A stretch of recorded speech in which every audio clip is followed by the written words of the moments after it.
Alright guys, BLM here, back with a new video. And in this video, we're back with the review for the latest season of Survivor South Africa, Survivor SA Immunity Island, which is a season that I really did enjoy. I mean, I've said this in the past that Survivor SA's crew is the production crew that I do have the most confidence in, and I do feel like this season further proved that, with the exception of a few twists that we will obviously be talking about, but still not nearly as many complaints as I would have with Australian Survivor or certain seasons of Survivor US. I think the editing in particular is really strong on Survivor South Africa, and while there were a couple of dud episodes here and there, I did find most of the ride pretty entertaining, both from a character and a player standpoint.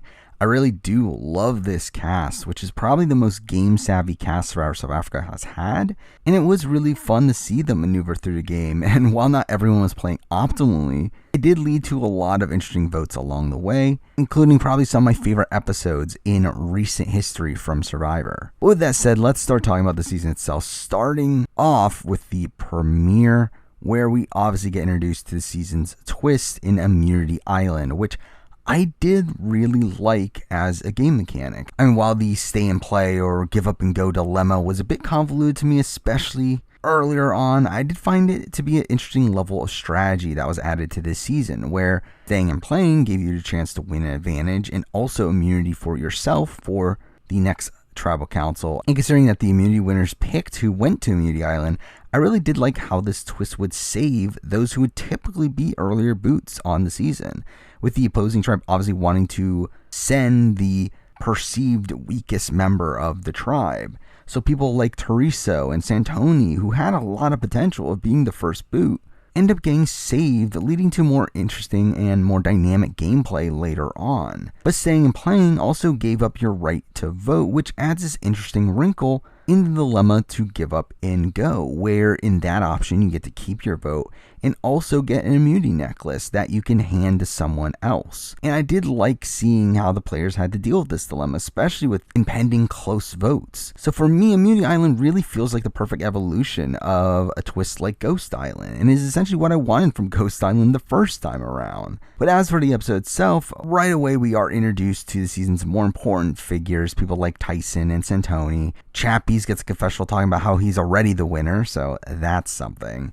We also get the first challenge where the tribes have to grab supplies, and along the way there are obviously advantages hidden there. There are immunity necklaces that are good for first tribal, which Dino ends up grabbing for the Zamba tribe, and his edit really ends up playing up this super fan that's playing too hard sort of edit that we've seen in the past from people like a David Wright or a Stephen Fishback. Rainier also finds a tribe advantage that gets Zamba a starter kit, and to be honest, I completely forgot this even happened by the end of the season. But then we get to the camps, where Jason instantly makes himself the leader of the Zamba camp, building their shelter due to being an engineer, and he immediately gets undermined in the edit, as he's talking about how he wants to keep it a secret and him wanting to turn away the leader role despite, again, clearly being in it. But he does end up finding himself in the majority alliance, which does include everyone but Teresa, who gets a good chunk of content in this premiere, though it's mostly her making observations about who has power without actually doing anything herself. But also Keon and Sean are also left on the outs and seem to be the initial targets here.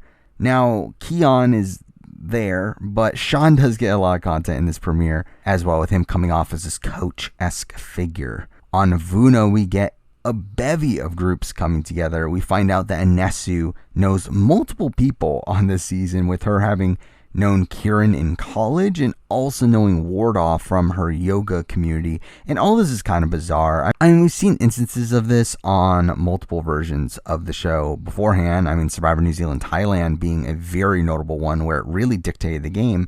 And while ideally I would like all these people to be strangers, I do understand the struggle with a much smaller country here in South Africa for them to find a group of people that are actually invested in playing Survivor and are actually interesting people. So again, the fact that they accidentally cast some people that didn't know each other, I do think it is kind of excusable, though obviously ideally it wouldn't happen. And especially the fact that it's two people, I think that's even more overboard with Anesu. But to be honest, these relationships didn't end up mattering that much anyway, considering both Wardah and Kieran end up voting her out later in the game. Tyson also gets a decent amount of content here that really made me think of him as a clear winner candidate in these first few episodes, with him getting to detail his relationship building and his strategy. Chappies also gets a lot of content here, with him and Pinty trying to make a fire, leading to them making an alliance, and we do also see him bonding with Anesu, which becomes an important storyline later on. And he's also the one that ends up being nominated for the fire making challenge we get later in the episode, where each tribe sends one person, and Chappies wins it for Vuna, but is also given an advantage called diplomatic immunity, which never gets used. But I did like it as a way to counter being swap screwed. It allows you to change tribes after the swap, and it would have been cool to see it actually get played. Now Jason ends up losing the challenge here, which does add to his downfall edit over the course of this episode. We do get the immunity challenge, where we do get this side plot about Dino wanting to use his cross-tribal relationship with Paul in order to get sent to Immunity Island, and this didn't end up mattering and really just end up spoiling that Zamba lost. As again, like, why would we be seeing this if Zamba didn't lose? But Vuna wins immunity and ends up sending Teriso to Immunity Island, again clearly sending the person that is on the bottom. But Teriso does end up staying and playing and ends up losing her game along with her vote at the next tribal she ends up attending, which feels very fitting considering Teriso's arc over the course of this entire season. They're really not being able to execute on anything. But the rest of the round is pretty fun here.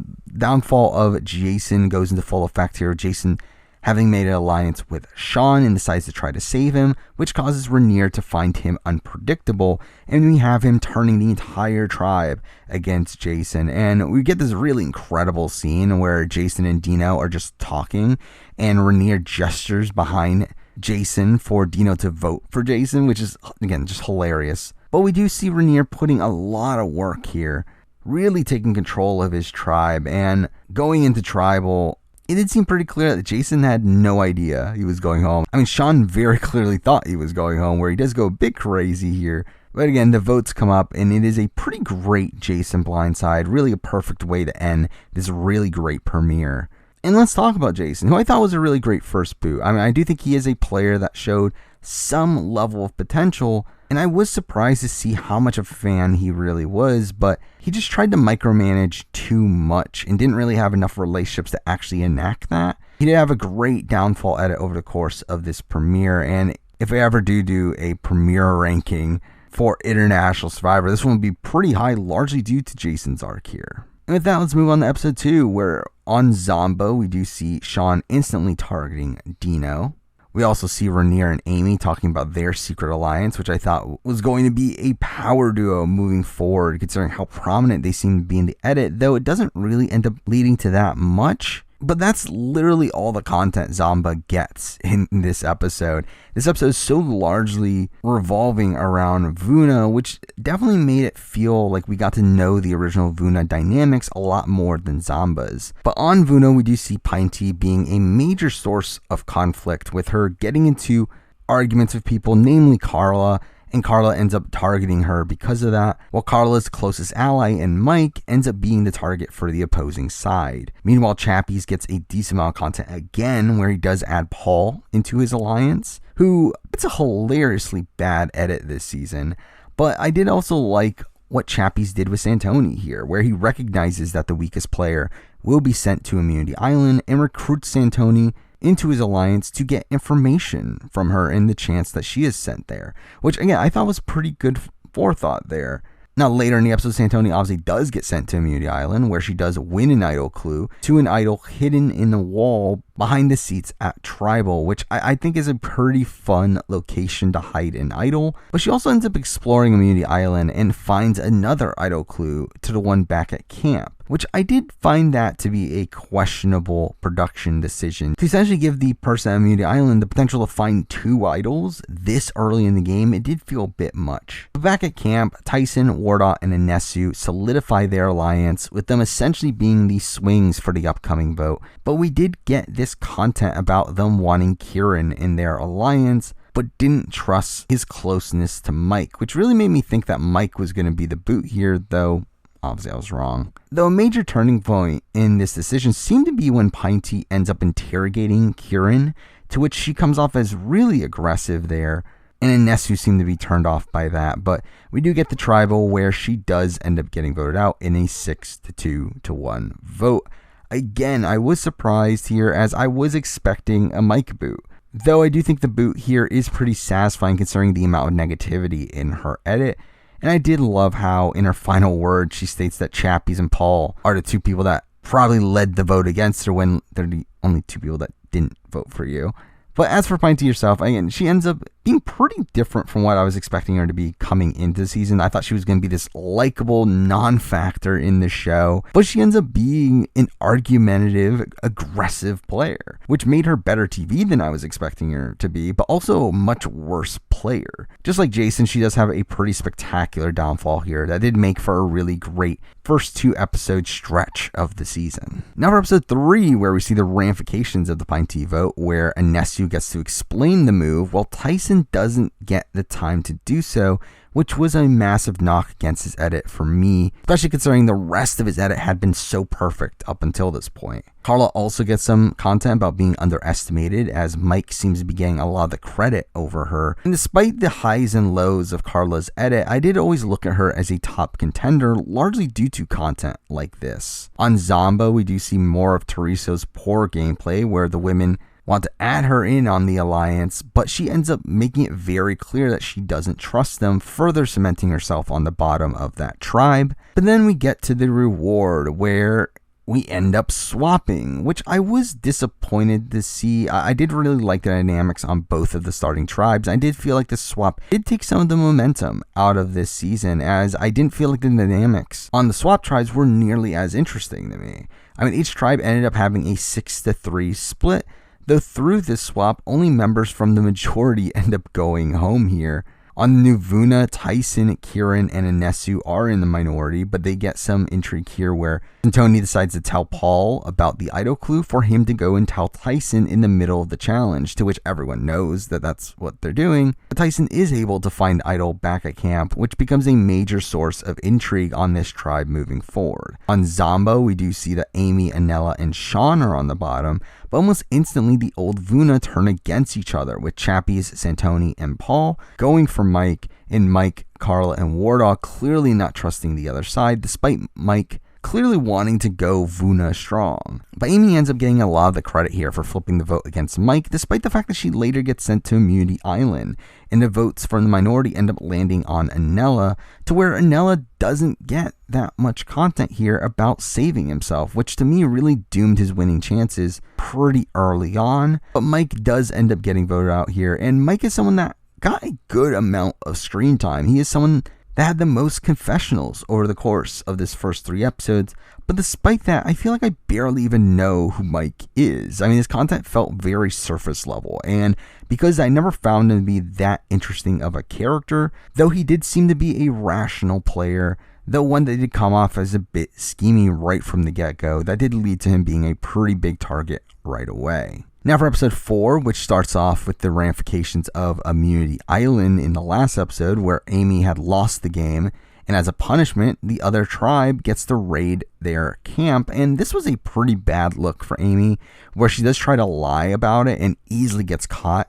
And really, this entire segment is just pretty ridiculous, with the tribe trying to hide their own supplies, only for them to be forced to hand over their stuff anyway. But from a game standpoint, this doesn't end up amounting to much. We do get an interesting reward with Dino and Marisha winning for Vuna and getting to choose 10 items to use for the tribe or for themselves. And while they do end up being honest here, I did like the addition of more player choice, though I did find it weird they showed Dino and Marisha bonding here. That again kind of leads to nothing. Sean ends up getting an allergic reaction during this episode that forces him to sit out of the immunity challenge, but again, outside of that, it's never mentioned again. Really, the major storyline from this episode does revolve around Paul, who really gets buried in the edit. I mean, during the raid, Anesu gets a lot of screen time talking about how much she doesn't like him, despite that not needing to really be in the edit. Carla gets upset over him not sharing food, and he gets shown as being lazy, and all of this leads to Santoni getting the women together in order to vote him out, which does play into Immunity Island, with Carla getting sent there, but she ends up giving up and go, which I was surprised to see, as again, I never thought people were actually going to do it, but she ends up doing so here in order to help out Wardah, and I did think there was a shot of Carla going home because of this, which would have been a really great downfall for her, but the vote still does end up landing on Paul. Though again, we get some intrigue along the way. I mean, Carla does have the Immunity Island necklace and does try to pretend like she can play it like an idol, to which we get this fun Chappie's confessional of him mocking her, as again, he knows how the idol actually works. We also have Anella deciding to not vote for Paul despite being in on a plan, which leads to Santoni being annoyed, which is a reoccurring theme on this season. I did also like Carla deciding not to hand idol to Wardah, which I do think the initial thought would have been that, oh, you gotta save your ally, but doing so would have put Carla in more danger, so I did like how she approached it there.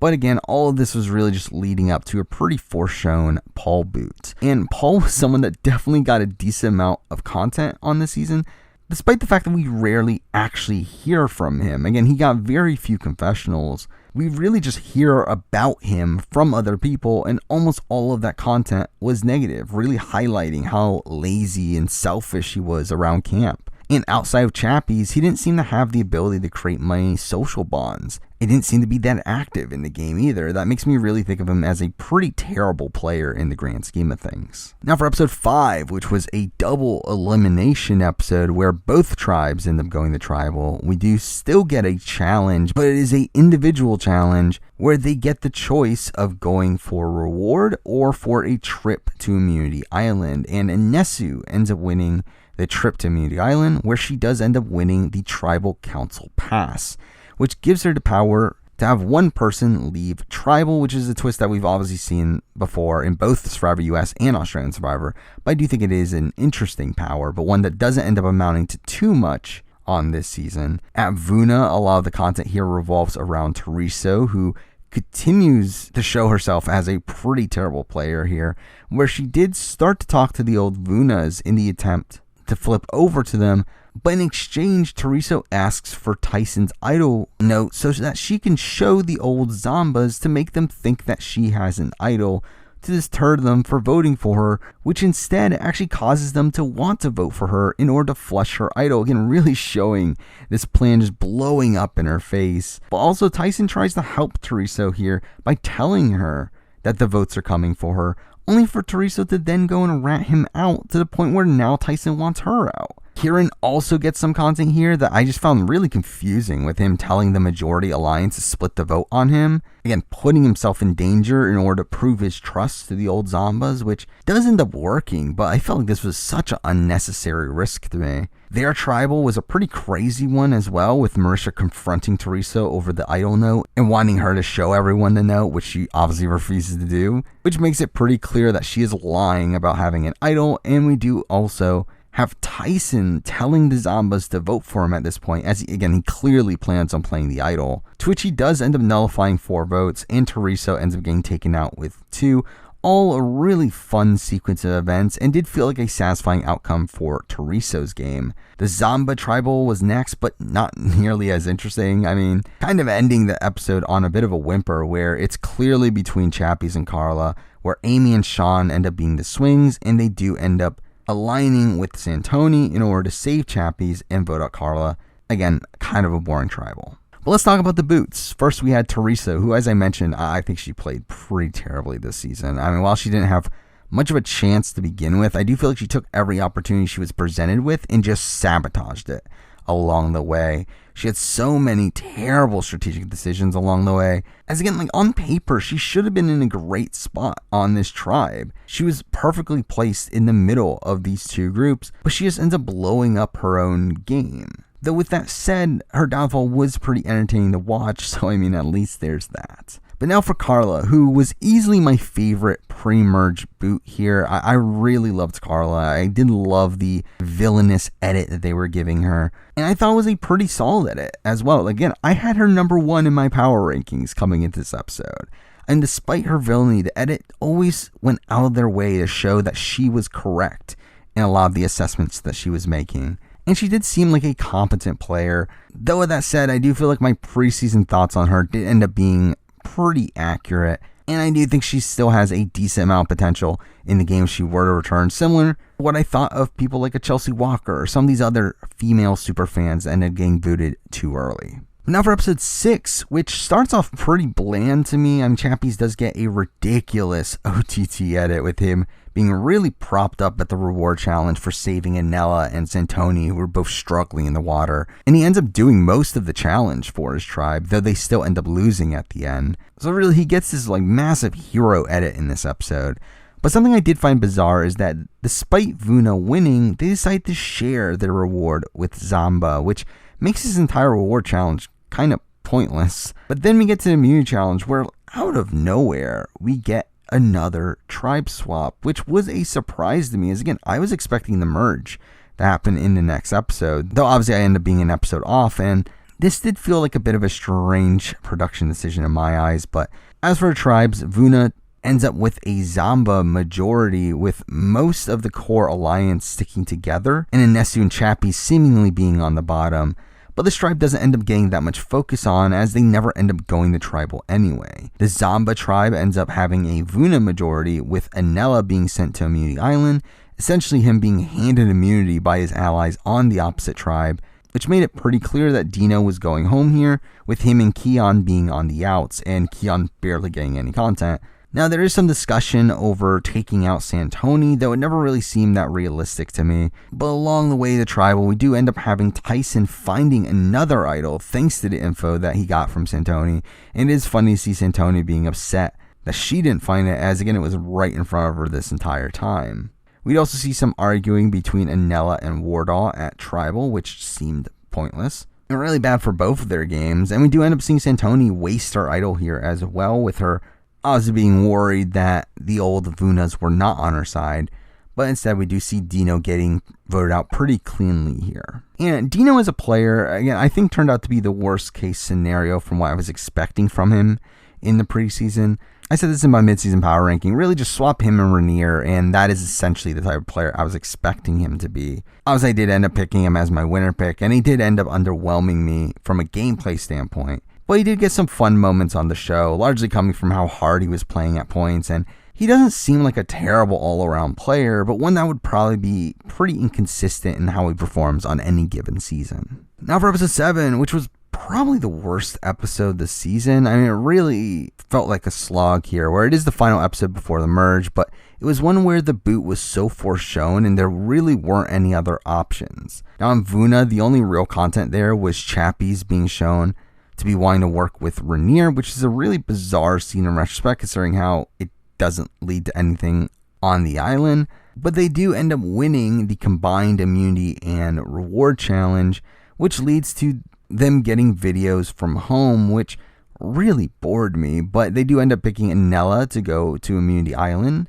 despite Keon begging them to pick her, which ends up pretty much sealing her fate. But on Immunity Island, Anela gets a video from home and is also given a scavenger hunt that leads to him finding the tribal insurance advantage, which is essentially just a vote steal. But considering he lost his vote in the last visit to Immunity Island, it does essentially end up working out as a vote nullifier. But back to Zamba, again, it's pretty clear Keon's going home here. She does end up having a pretty quiet edit on this season. She does end up getting a massive visibility spike here right before the merge, despite her really quiet edit the entire season that really felt like they were just setting her up to be the boot here. She did also get a good chunk of negativity here as well, with her having food that she didn't end up sharing with the tribe, and Wardah ends up calling her selfish and socially inept. So again, her boot here was pretty boring to me, though we do get more fighting between Wardah and Anela at tribal, so at least that's something. But as for Keon, again, she was barely there. I was really expecting her to be a pretty big character coming into the season, but she just didn't seem to be that important to how the season played out. And even when she was on screen, I didn't find her that entertaining. And she didn't seem to be that good of a player either, considering she never really integrated into any of the majority groups on any of her tribes. So I did find her run here to be pretty underwhelming in pretty much every aspect. Now for episode 8, the merge episode, and for sure one of the better merge episodes in recent history. We start off with the episode showing a lot of Marisha, her finding an idol clue in the middle of the night, which she ends up recruiting Rainier to help her find, and he does end up finding the idol for himself, which is kind of all irony considering Marisha ends up going home this episode and obviously would have very much needed that idol. But then we get to the merge, where right away we get this setup from Tyson with him talking about using his idol to blindside a big player. So again, I wonder what's going to happen here. Mind you, that's exactly what I was expecting to happen coming into the episode as well. But again, it made it pretty clear like what was going to happen once we do get to the merge feast, where we get a lot of setup over how big of a threat that the Zomba women are, with how close they are, and Marisha, again, in particular, is shown to be acting pretty cocky here with her telling Santoni that she'll have 6 more rounds until she goes. And again, all this seemed to be setting up the Marisha boot. A lot of this episode does revolve around Chappies, with him first getting content over his shenanigans at the merge feast, where he pretty openly searches for an idol, and then he also gets into some trouble for telling Wardah about the family videos, which I guess is something that they agreed not to do. Another fun subplot in this episode was Anela planting the clues from Immunity Island around the camp to mess with people, namely Chappies, who does go on the hunt, which was a pretty fun sequence, especially when he dives underneath the shelter and does get caught. We do also get the segment of him finding a natural spy nest that he ends up using to get info about Anela's vote steal. And then after the immunity challenge, Chappies is the perceived obvious boot here for the entire tribe, where both sides agree to get rid of Chappies. And it is surprising to me that the Zomba members actually believe this, as this just felt too easy, when this move clearly puts the Vunas at a disadvantage. So I don't get how they really thought the Vunas were this dumb to go through with this. I mean, I know that they had Rainier's idol to play in the case of emergency, which again, obviously does happen, but this did feel like a massive misstep from a group that seems to be pretty savvy in the grand scheme of things.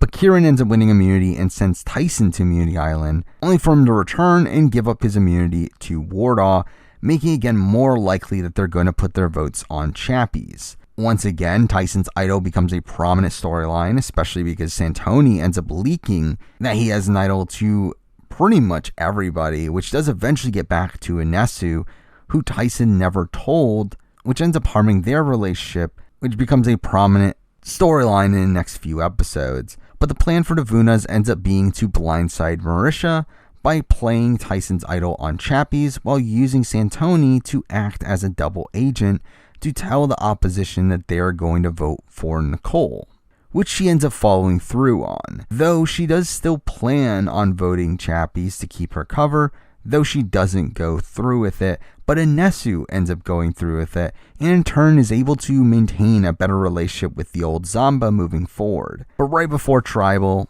we do see these Zomba members getting rightfully nervous and talk about using Rainier's idol on Nicole if something weird happens, which makes it pretty clear what is going to happen here. So we do get the Tribal, which was pretty great, where Tyson gives his Immunity Island necklace to Wardah, Anela plays his tribal insurance to steal Chappies' vote, we cast the votes, and Tyson plays his idol on Chappies, to which Rainier hands the idol to Nicole for her to play the idol, flushing that idol, and the votes are read to where the Chappies' votes are nullified and the flood of Marisha votes come in. Again, a really great blindside here. Again, one of the best merged tribals in recent history, with a wide range of emotions going on here.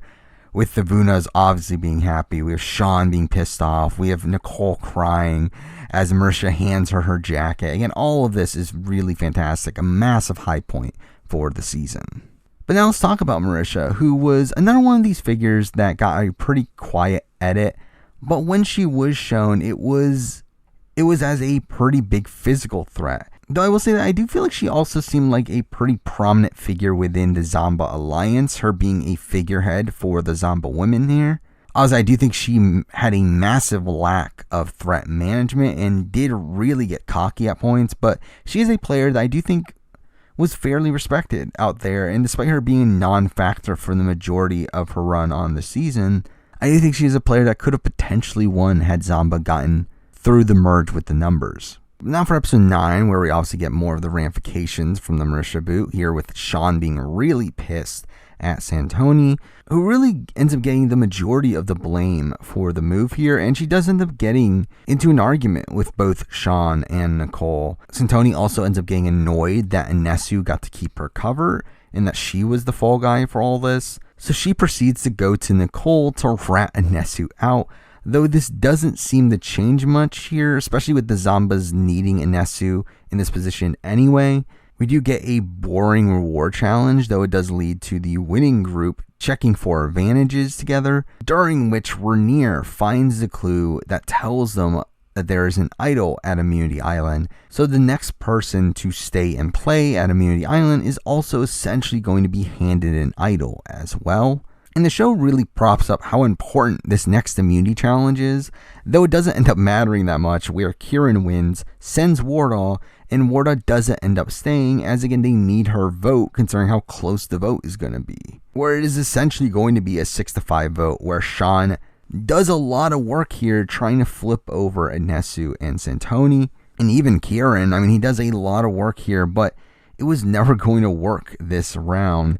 But in this episode, we do start to get a lot of talk about how strong the trio of Tyson, Kieran, and Wardah are, to where their alliance becomes such a focal point for the next few episodes, and Wardah giving the necklace to Tyson definitely propped up that notion as well. But here we do also first hear about Anesu's master plan to take out Tyson down the road, with her still committing to voting out Sean, but wanting to maintain her relationship with the Zambas to flip along with Santoni and Chappies down the road. So while there is a lot of intrigue throughout this episode, a lot of it is just set up for future rounds, while the boot here is still pretty predictable, as they don't really even try to hide that Sean ends up going home here. And I really like Sean. I mean, the problem is that he's another one of these figures that kind of gets lost in the edit. He did get a decent amount of content in his final 2 episodes here, with him being shown to be playing pretty hard and having decent reads on the game at points, and he did have a pretty prominent premiere where he comes off as a bit more of a wacky character, but in that middle stretch of the game, he kind of just disappears for most of it, and I really just wish he got a bigger edit, as again, I think the content that he got was pretty strong, and I think he could have been a really great figure on the show. Now for episode 10, which starts off with Anesu very clearly being willing to turn against her alliance and wanting to blindside Tyson. We see more of her master plan on how to execute it. That to me felt a bit convoluted, but it was really fun to see, where her and Chappies talk about throwing the immunity challenge to a Zamba member so that Zamba can get the idol, and through that are able to idol Tyson out, while Anesu and Chappies are able to keep their cover. Again, a really cool plan, though I think in reality it's a bit too cute. I think it really would have been better if they just straight up flipped on Tyson. I do think that just would have been the better move there. But, I mean, this plan is all being shown to us right at the beginning of the episode. So, again, I never really thought this was actually going to happen. But this is also where we get the twist for the episode, where we find out that they are going to have a random draw to tie players' destinies together, meaning that whoever gets voted out ends up dragging their partner along with them. And this is a twist we've seen play out in Sequester, but I will say, and I'll always say this, I hate twists like this. I really didn't like it here. I hate that you can essentially just go home as collateral damage due to being paired up with a social pariah, but it also just worked out in the worst possible way here, with all the Vunas being tied together and all the Zambas being tied together. And with us being at a final 10 with a 6-4 split, by getting rid of Tyson, who is paired with Wardah, that essentially leaves the old Vuna now in a 4-4 split, where you do have a really solidified Zamba tribe, who I do think would have gone to rocks for each other. Again, that's such a risky play there, to be giving them that much power. So I do think this twist really just ended up stifling gameplay in an unprecedented way, largely due to how unlucky the draw went. But again, even if it worked as intended, I still wouldn't have liked this twist. And for me, this is probably the biggest misstep I've seen from Survivor South Africa production up to this point. But because of this twist, it also felt pretty clear that either the duo of Nicole and Nella or Amy Rainier were going home here, And all of this was clearly not helped by the results of the immunity challenge, where Nicole ends up winning immunity, leaving the only other option as Rhaenyra and Amy. But to go along with the immunity, Nicole also gets a reward where she can pick another pair to bring along with her, and she picks Rhaenyra and Amy, completely sealing their fate, as at this point they have no time to really work to save themselves. This makes the Zombas look even more united, and also just wastes an opportunity for them to divide and conquer. Really just a terrible move on every aspect. Now, the reward itself was really bizarre, as it took place in a water park, which obviously was meant to promote this park post-COVID, but considering how prominent COVID still is, it just comes off as really awkward. Now, we do see Anesu and Chappies initially want to go for Tyson and Wardah, and Anesu seemed to be genuinely in on this plan, but Chappies is a bit more hesitant, and once we saw that, again, basic logic here really just tells you that this move is not going through because of the twist. Though we do also see Anela try another route here in trying to get Kieran and Tyson to flip on Chappies, but again, it just doesn't make sense for them to make this move at this point in the game with this twist around. But this is the first time that we do see Anela's bond with Kieran and Tyson that obviously plays a major factor moving forward. We do also see a lot of Amy in this episode, with her being the one that does the most scrambling, and we do get a lot of focus on her relationship with Santoni, who seems pretty solidified on not flipping here as well. But we do go to tribal with no real intrigue here. It's, again, I never really doubted that Rhaenyra was going to be voted out here, but we do get some pretty notable moments here from Wardah picking a fight with Amy for like no reason, and Rhaenyra going out swinging here, particularly after Chappies calls tribal mundane and just wants to get to the vote already, which pisses Rhaenyra off, and he ends up pretending that he has an idol, but this really felt like a terrible way to be doing it. And I really think this did more harm than good, but again, it was just so clear that he was getting voted out here. But for him to pretend like he has an idol, when Santoni and Kieran ask to see it, he has like nothing to show for it. It really just made him look even more sketchy. So Rhaenyra ends up getting voted out here, along with Amy immediately afterwards, despite her never getting a vote cast against her the entire season. But let's talk about the boots here. I mean, first up, we have Rhaenyra, who I had him number 1 in my midseason power rankings, and I still had him ranked pretty high by the time of his boot. He was number 3, and spoiler, Amy was number 2. So the fact that they end up going home here in the same episode was a pretty big surprise to me coming into the episode. Especially because I don't feel like Rhaenyra was undermining the edit, really at any point. I mean, yeah, there were points where he could have gotten more credit for certain things, but I did feel like his edit was pretty strong, and I do still look at him as one of the better players on the season, as so much had to go wrong for him to be the boot here. And the fact that people like Sean and Nicole were targeted before him is pretty astonishing to me, and he is someone that I would like to see play again. And then we have Amy, who, again, I was surprised at how her game ended up here, with her being someone that kept on going up and down on my power rankings, though again, I had her at number 2 right before this episode. So her going home here and being screwed even more so than Rhaenyra was pretty surprising to me. I do look at her as a player that has a lot of potential, but as a character, I did find her kind of bland. I mean, she did have the camp raid scene that did come off as humorous, but outside that, she was definitely more notable for being a pretty strong player than a character, but is still someone I wouldn't be opposed to see play again, considering how screwed she was in this situation. Now for episode 11, which kind of resurrected this season after a couple of dud episodes where the Vunas finally turn against each other. The reward challenge had a bizarre reward where instead of winning a car, they end up just getting to test drive it. I mean, like, really, like, the sponsors couldn't afford a car to give away here. I mean, it felt very cheap to me, but there was a schoolyard pick for teams. It does lead to Santoni being pissed that Tyson did not end up picking her, and now she's on board taking out Tyson. Again, that's pretty much Santoni for you. I mean, her essentially targeting whoever is the person to burn her last. Now, once again, we get the setup of Tyson, Kieran, and Wardah being this power trio, and it did seem like they were being set up for a fall here,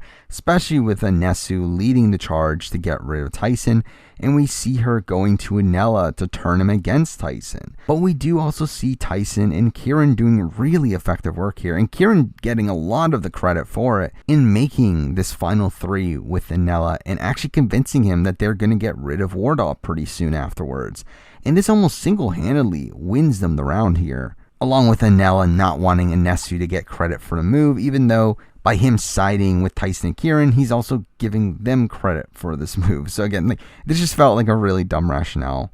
Now we do get to the immunity challenge, which was an interesting one where they get the opportunity to sit out to eat spaghetti, and with it being a water challenge, everyone but Chappies and Nicole ends up sitting out, with Nicole getting a lot of positive content here over her being brave to take on Chappies, and it was pretty funny to see Nico being so frustrated at everyone for sitting out. But again, come on, Chappies is obviously going to dominate this challenge to the point where he literally sits down right before the finish to allow the others to eat more food, which was a pretty notable moment. And this did also allow Chappies to send Santoni to Immunity Island for her to get the idol. But in the lead up to the vote, we do see this debate between Nicole and Anela over which side to go with. But with Chappies and Santoni being safe here, again, there was no real doubt to me that Anesu was getting voted out, with it being clear that Anela was leaking information back to Tyson and Kieran, meaning that he was probably siding with them.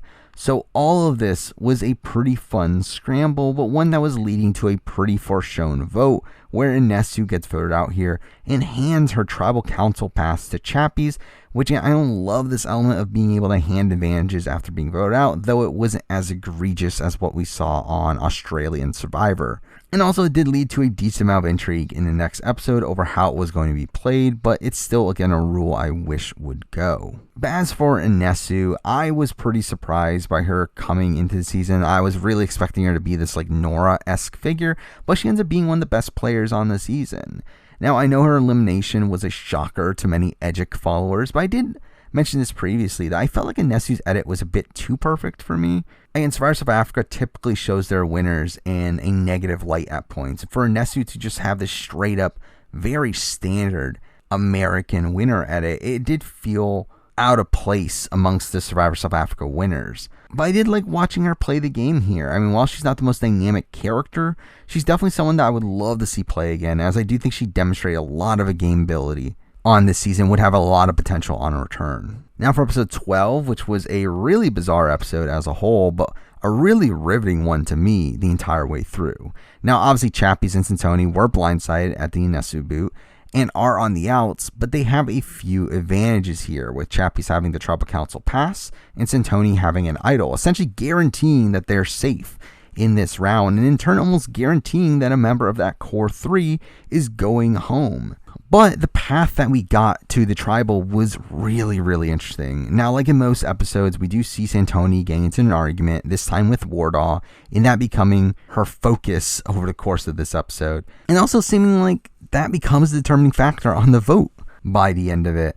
But really, the majority of the episode does focus on Chappies, with him getting the start of this revenge storyline over wanting to avenge Anesu, and also him doing a lot of crazy stuff around camp, particularly around food, where first he ends up stealing the rice in the middle of the night and sneaks off to cook it so he can snack on it during the day. And it is really funny to see him telling Wardah about how little rice they have.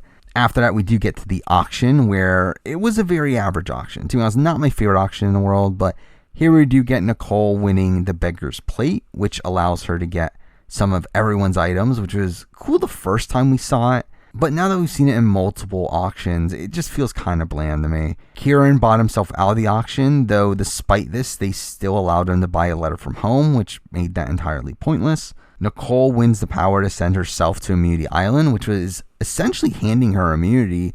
And while she does end up winning the Fire Idol, an interesting advantage that gives you the power to force the top 2 vote getters to go to Fire, which does add an interesting level of strategy, especially moving forward where people know about this advantage. But I also just don't like it that much. As again, I don't like how focused Survivor seems to be on fire making challenges at this point, which just seems to further take the game away from what it fundamentally is. But back to the auction, I mean, the main events here that end up greatly affecting the rest of the episode is that Wardah ends up buying more rice for the tribe. And back to Chappies, Chappies ends up winning a sugar feast, which supposedly they were told that the food that they bought at the auction had to stay in the auction. But he ends up sneaking some out of the auction to which he eventually gets caught by Tyson and Anela when they search through his bag, where they find that he also has the Tribal Council pass, which adds some intrigue here, as now they have to know that they have to counter it, particularly through getting Santoni to not use her idol. We do also have some more intrigue around Chappies, with Kieran finding his kitchen and finding out that he had stolen rice, which paints an even bigger target on his back. But he does end up winning immunity even against Tyson, who had bought an advantage. And with that, the majority really needs to turn against each other here. But for some reason, they just bank on this plan of getting Santoni to not use her idol, which just felt so far-fetched to me. But Kieran gets a lot of strategic credit here over him trying to execute that plan. But then we get to the debate over who Chappies and Santoni are going to vote for, and they end up landing on Wardah, who I again think is the wrong target. I do think this was a very emotional decision for Santoni. I do think Tyson would have been the better target. Tyson was better insulated in the game, had relationships with Kieran and Anela, but also by getting rid of Wardah, they're also getting rid of an easy scapegoat for them to flip Anela on, where those two obviously have a massive feud. So I do think Tyson would have been the better target here.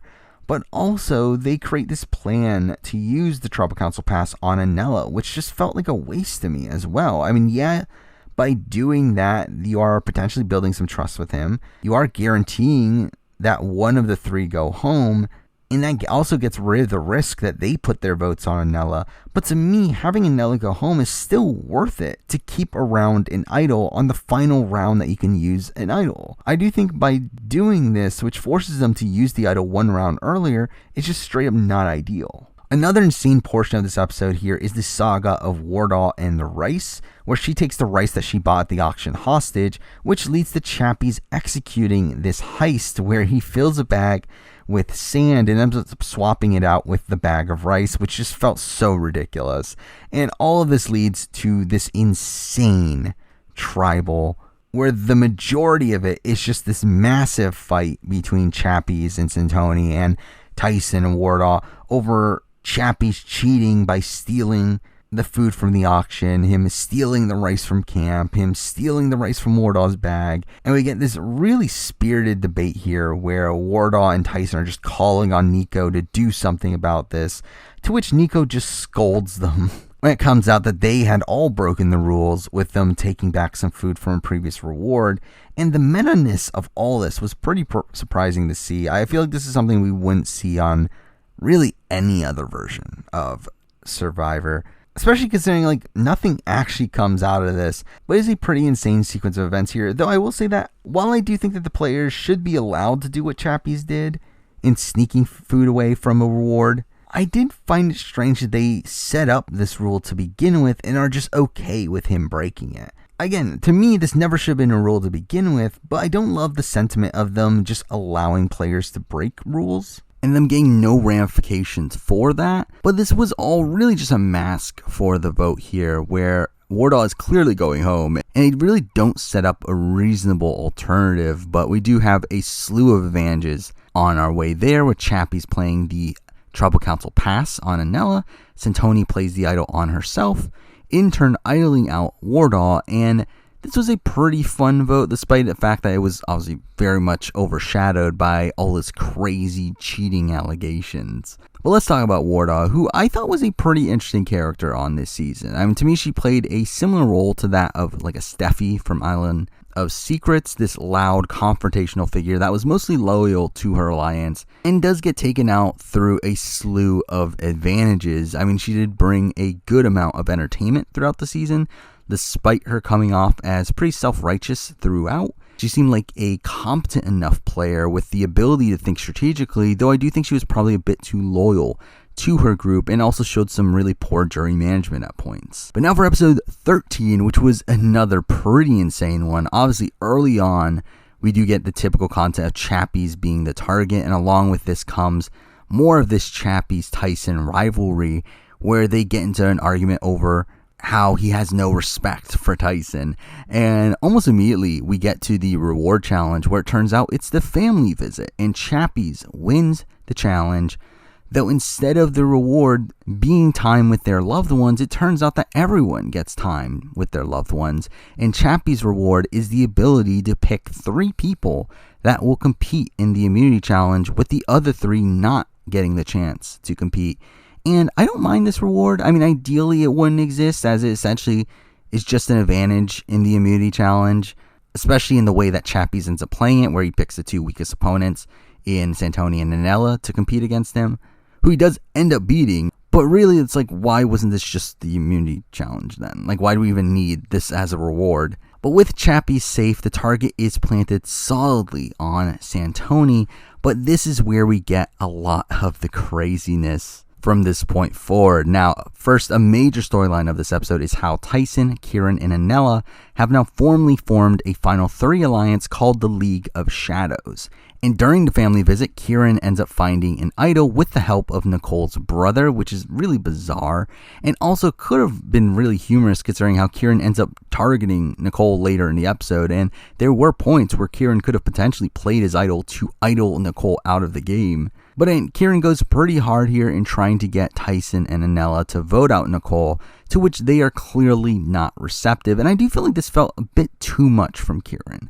While yes, it is the optimal move to get rid of Nicole over Santoni, when his allies are clearly not interested in it, I do think he should have just dropped it, especially because it's not that massive of a difference. Especially when you're banking on Anella to flip on Nicole either way. And I did feel like his talk about using the idol on Tyson to counter the fire idol also felt to be a bit dangerous from my point of view as well. But through this episode, we do get a lot of talk about how massive of a threat Kieran is, with Santoni talking about how he would probably win at the end. And while we do get a lot of negativity for Santoni, with everyone but Chappie's getting their time to talk about how annoying she is, I did feel like this was the time for Kieran to go home, especially after Anella talks about how he doesn't want to get rid of Nicole and he worries about his jury votes. And Anella goes into action here, and I was genuinely impressed with him easily flipping the votes onto Kieran. Him doing a lot of the legwork here, going to each of the 3 outsiders and flipping them on Kieran. I really didn't feel like he had it in him, and I was impressed by the move and also really excited to see it get executed, until we see the 4 come together and now talk about splitting the votes between Kieran and Tyson. Again, a basic optimal strat here, but Anella doesn't want to split the vote and gets upset that they are doing so, which he looks at as them essentially taking over his move, and this causes him to flip back after all the work he just did. And then we have him going from potentially making one of the best moves in the entire season to then making one of the worst moves I've ever seen, where he goes to Kieran and admits to him that he was plotting his blind side, which both Kieran and Tyson end up being really pissed at him for this, though they do rightfully stick by him in this position, where I do feel like most players would have just instantly thought about like, oh, we gotta take Anella out now. You get a pretty crazy tribal once again, where Kieran ends up being pretty open here in revealing the entire Anella situation, to where they end up fighting over his motives. You have Kieran and Santoni fighting over Santoni playing the victim while she does the exact same thing back. And when we get to the votes themselves, Anella does actually flip back to the League of Shadows, causing a 3-2-1, where Kieran ends up nullifying his 1 vote with his idol, and Nicole ends up playing the fire idol, which ends up putting Tyson and Santoni in a fire-making challenge, where this could have potentially flipped the entire game. And to be honest, I was actually kind of expecting that to happen, but we surprisingly do see Santoni losing here, in a position where, again, I thought Santoni was going to the final 3. I thought she was going to be a GOAT at the end, but for her to get me taken out here at the final 6 was a bit of a surprise to me. Though, I'll be honest, I was kind of happy to see it, not because I wanted to lose Santoni. Again, Santoni's fantastic, but I would have been upset to see Tyson get screwed over by the fire-making challenge here, after having played a pretty strong game in his own right and being able to avoid being voted out here. As again, I do feel like him being taken out this way would have been underwhelming. But let's talk about Santoni, who was really incredible TV. I mean, while she does come off as hypocritical at points and does end up playing pretty emotionally, I love almost everything she brought to the show here. I mean, she was amazing confessional. She was an extremely dynamic player that did pivot at some pretty integral points. She was such a star on this season, despite me having a bevy of issues with her gameplay and me getting annoyed with her at points due to her hypocrisy. But she's someone that I would definitely love to see back. She's a lock for whenever we get an all-star season down the road. She's really one of the people that did make this season what it was. Now for episode 14, which was a slower episode, we do instantly see the ramifications of Anella's terrible move with Kieran and Tyson, them not trusting him anymore, and even start on trying to flip Nicole against him, which isn't really effective, but it really does show how much Anella blew up his own game in the previous round. But very early on in the episode, we do see a new majority form, with Chappies taking both Anella and Nicole and getting them to agree to go after Tyson and Kieran. And that's pretty much what happens. I mean, there really isn't much suspense over the course of this episode, as even Kieran says before the immunity challenge that if Chappies wins immunity, he's screwed. And spoiler alert, Chappies ends up winning immunity. And they don't really set up an alternative for what else could even happen here, with us getting another confessional from Kieran talking about all the reasons why he should be voted out without any rebuttal to that. We hear Kieran talk about how he's going to be as a juror, which again, I feel like we never seen before on the show, at least to this degree.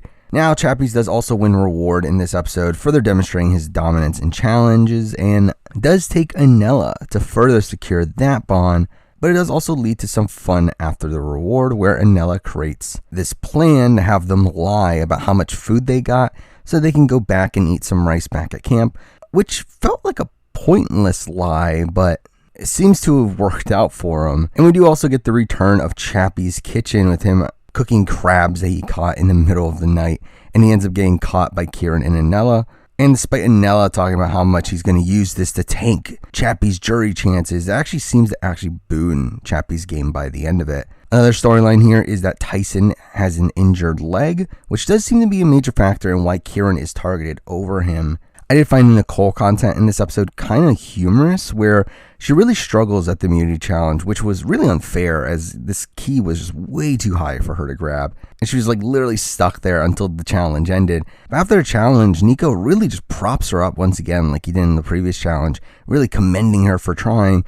But then we get the tribal, and out of nowhere, he just starts ragging on her game, like talking about how she's only outlasted people and not outplayed or outweighted them, which just seems so bizarre to me. And it's probably one of the few missteps from Nico on this season, in my opinion, where, again, it does feel like he overstepped his boundaries there. But again, throughout this episode, it was pretty clear that Kieran was getting voted out here, and he does in a 3-2 vote. And Kieran had a bit of a strange edit on this season, mainly because of how lacking his early edit was. I mean, I was expecting him to get voted out around this point in the game, again, final 5 to final 7. But despite that, I do think he is one of the better players on this season. I do think strategically he seemed far ahead of really anyone on this cast, and he somehow seemed to be able to play the middle with numerous groups despite being so loyal to his alliance with Tyson. He did seem to have a clear road to the win if it had not been for Chappies' immunity wins or certain advantages being played, even though I do also think he was greatly booned by the Tide Destinies twist. But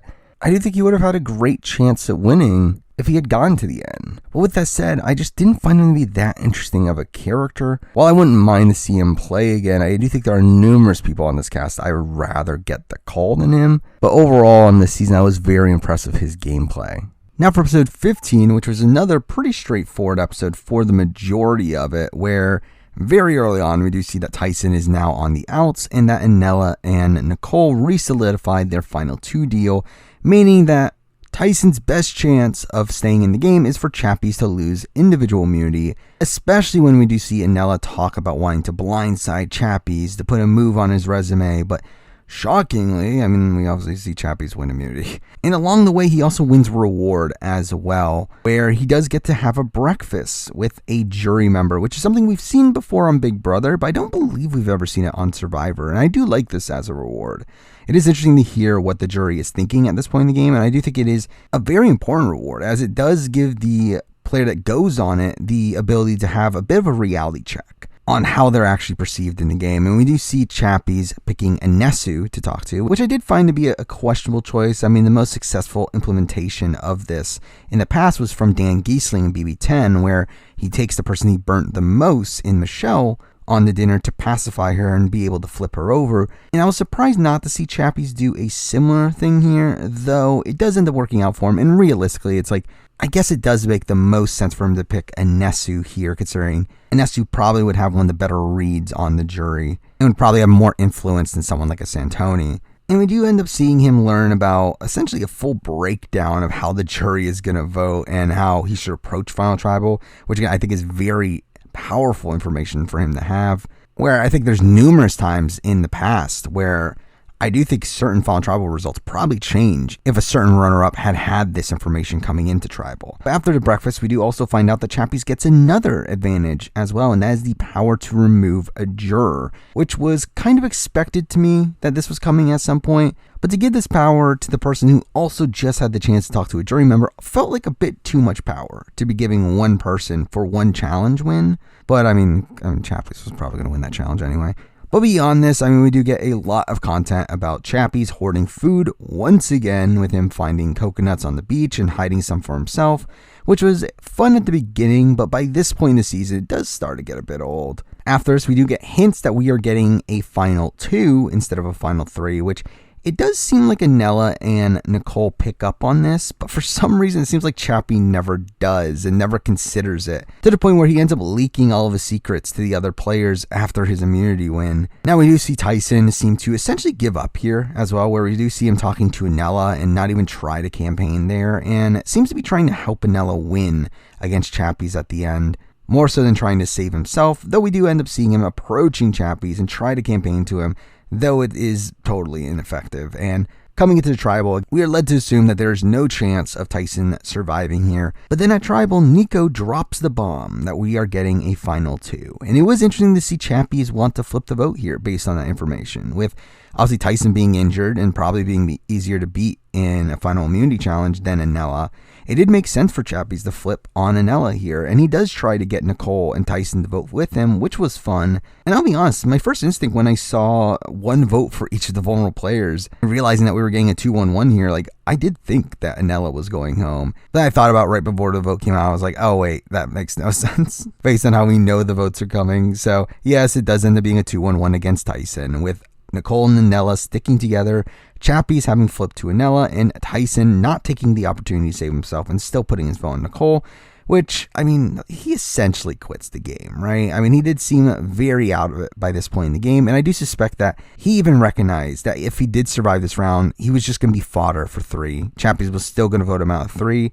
So again, for Tyson, someone who has a deep hatred for Chappies, I do think his goal at this point was for Chappies to lose, and him leaving Anela in there gave Chappies a less percentage of winning that final immunity challenge. But we do also have Chappies voting out a jury member at this Tribal, which I just find it humorous how much it was just shoved under the rug, where there isn't any real setup to who Chappies is going to end up voting for, and they just really rush through the vote, revealing it right before the formal vote, where they reveal Wardah has been voted out, and she literally just leaves and doesn't say anything, and we move on. It was just so awkward to me. Though I do think it was probably the right move for Chappies here. Again, if you can't vote out Tyson, I think Wardah is probably the next best option. Even with Tyson available, Wardah might still be the best option. But let's talk about Tyson, who for a lot of this season I did think was the most likely winner. I did really like his pre-merge edit, and he did seem to be one of the more active players on this season. And despite his missteps towards the end of the game, I still do look at him as one of the best players of this season. Again, I don't love how he went out, with him essentially quitting the game. I do think his social game at points left a lot to be desired, with him seeming to be pretty cold during most of the game, but he was one of the bigger players here. He did pull off some impressive maneuvers through his idle plays, and him along with Kieran outmaneuvering the Zombas, and then Anesu as well. But despite everything he did right, most of his game did seem to be pretty messy. That probably does lower my opinion of him as a player in the grand scheme of things. Now for the finale, which was pretty by the numbers until we get to the final immunity challenge, which was a modification of hands on the hard idol, and obviously Chappies wins, as you would expect, as it's felt like the entire season has been leading up to this, except for the fact that he doesn't, and he falls out of nowhere, and Nicole wins final immunity, which blew my mind.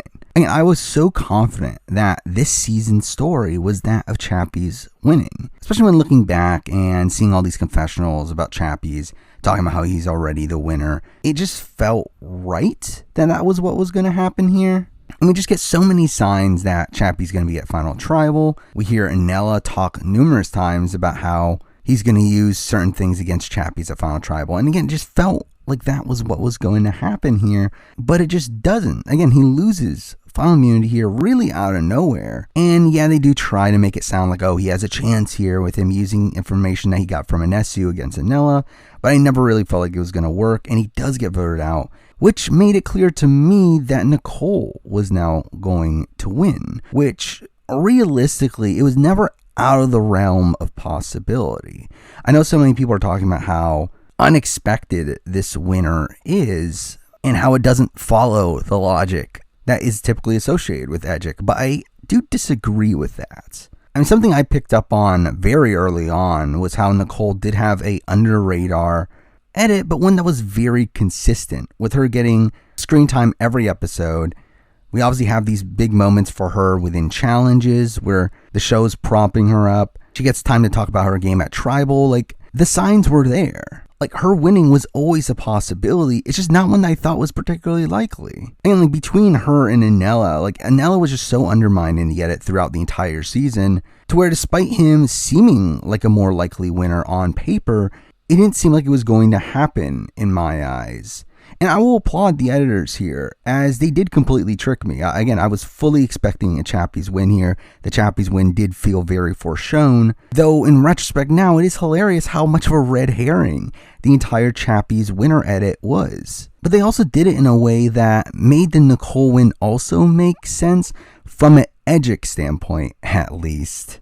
But before moving on, let's talk about Chappies, who is such a massive star on this season. And again, a lot of the endgame, I was expecting him to win by winning out, him having this Mike Holloway-esque run, but it just didn't happen. Though despite that, he had so many notable moments on this season, most notably with his food stealing, which, by the way, him revealing all the food he stole after he got voted out was kind of funny.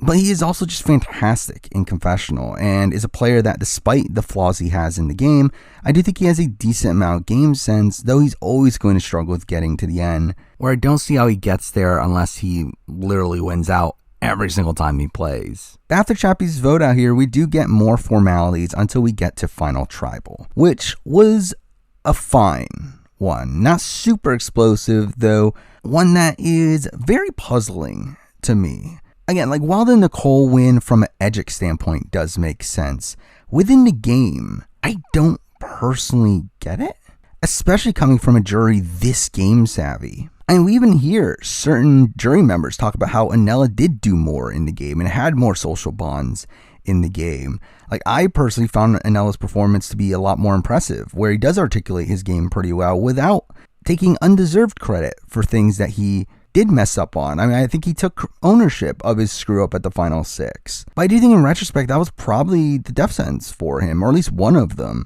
where I do think that definitely harmed his perception from the jury, lost him a lot of respect, which I think is sad considering that, again, most of this jury was closer to him than they were to Nicole. Again, people like Chappies, Tyson, Kieran, and Rainier were all blatantly closer to Anela from a social standpoint, but he doesn't end up getting their votes here. I do think Nicole voting out Chappies also gained her some respect that ended up costing Anela the game as well. But based on Final Tribal here, I don't think they really articulate why Nicole actually wins. And I will also say that I don't find Nicole's performance here that strong either. I found it to be largely annoying to me, with her preaching about how she played with integrity and her taking credit for things that I don't think were warranted. But she does end up winning the jury vote in an 8-1 vote here, with Anela only getting Sean, who was someone that was pretty much locked in to vote for him no matter what anyway. But I did find it bizarre how the format of this finale returned to what they did in some earlier international seasons of them having the reunion show before the vote reveal,